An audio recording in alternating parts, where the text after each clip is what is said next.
So Utkarsh asks that, in your opinion, what is the best way to uplift the farmers of India? And the other question by Karan is that, how can we remove poverty from the country, from our country? And these are interrelated questions. See, in 2018, more than 50% of the country was engaged in in the agriculture sector and associated sectors. And the total output, the total percentage of the India's GDP contribution of the sector was about 16-17%. So more than half the country is doing this work, but only 15, 16, 17% is the contribution to the GDP. And I think as of today, or the latest figures that we have, was that about 44-45% of the country is engaged in agriculture and associated allied sectors, and the contribution to the GDP is just like that, 14, 15, 16% or something like that, thereabouts, give or take. So it is clear that the average farmer is engaged in a very low income activity. It tells you that the average farmer is a poor person. It is not something that is giving them the quality of life that one would want to have in a prosperous civilization, right? So it is clear that we need to uplift these people from, well, from either poverty or near poverty.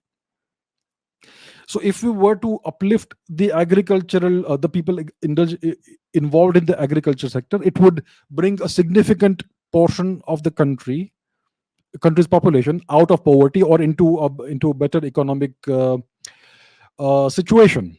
So what is the best way to do this? In my opinion, the best way to do this is to take people out of agriculture. We don't need 45% of the population involved in agriculture. This is the 21st century. We have machines, we have technology. I think 2% or 3% of the population of the country should be involved in agriculture. We can mechanize everything, we can automate everything. This is the 21st century. So let 2 or 3% of the population be involved in agriculture. Let the private companies in. There should be obviously no exploitation of everybody, of anybody. So most of the people need to be taken out of agriculture, and they need to be set to work in other sectors. India needs to become a manufacturing powerhouse. It is manufacturing and industries that uplifts the nation, that skyrockets your GDP. Germany is a manufacturing powerhouse. China is a manufacturing powerhouse. Japan used to be a manufacturing powerhouse.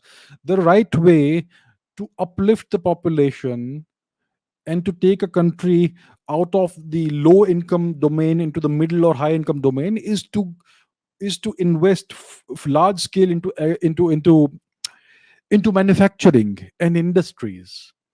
So all of these people who are languishing in very poor financial straits in the agriculture sector, they need to be rescued from the agriculture sector, and their talents should be better utilized elsewhere. That's what needs to happen. So that's why India needs to become an industrial nation, a nation that is very much into manufacturing all kinds of goods. Right? That's what needs to happen. So, in my opinion, that is the right way to uplift the farmers of the country and to remove poverty from the country. And the other thing that needs to happen for the sake of the gods is India needs to end corruption. The entire governance system, the entire governance machinery, not entire, but much of it, let's say, it runs on corruption. What is corruption? Something that happens outside of the laws. We all know that. Everybody knows that. So, corruption, where is India's war on corruption? And I'm not saying that the central government has any corruption. For the first time in 70, I don't know how many years, we have a clean central government. For the first time in God knows how many decades, we have a proper, clean central government. But as you come down, the situation is different. There is corruption everywhere. And it especially impacts the common man and woman at the grassroots level. So when is India going to declare war on corruption? So once that happens, a lot of the money that is being wasted, it is going into the pockets of people who contribute nothing to the country. That money will actually be used for the betterment of the country, for what it actually is meant to be used.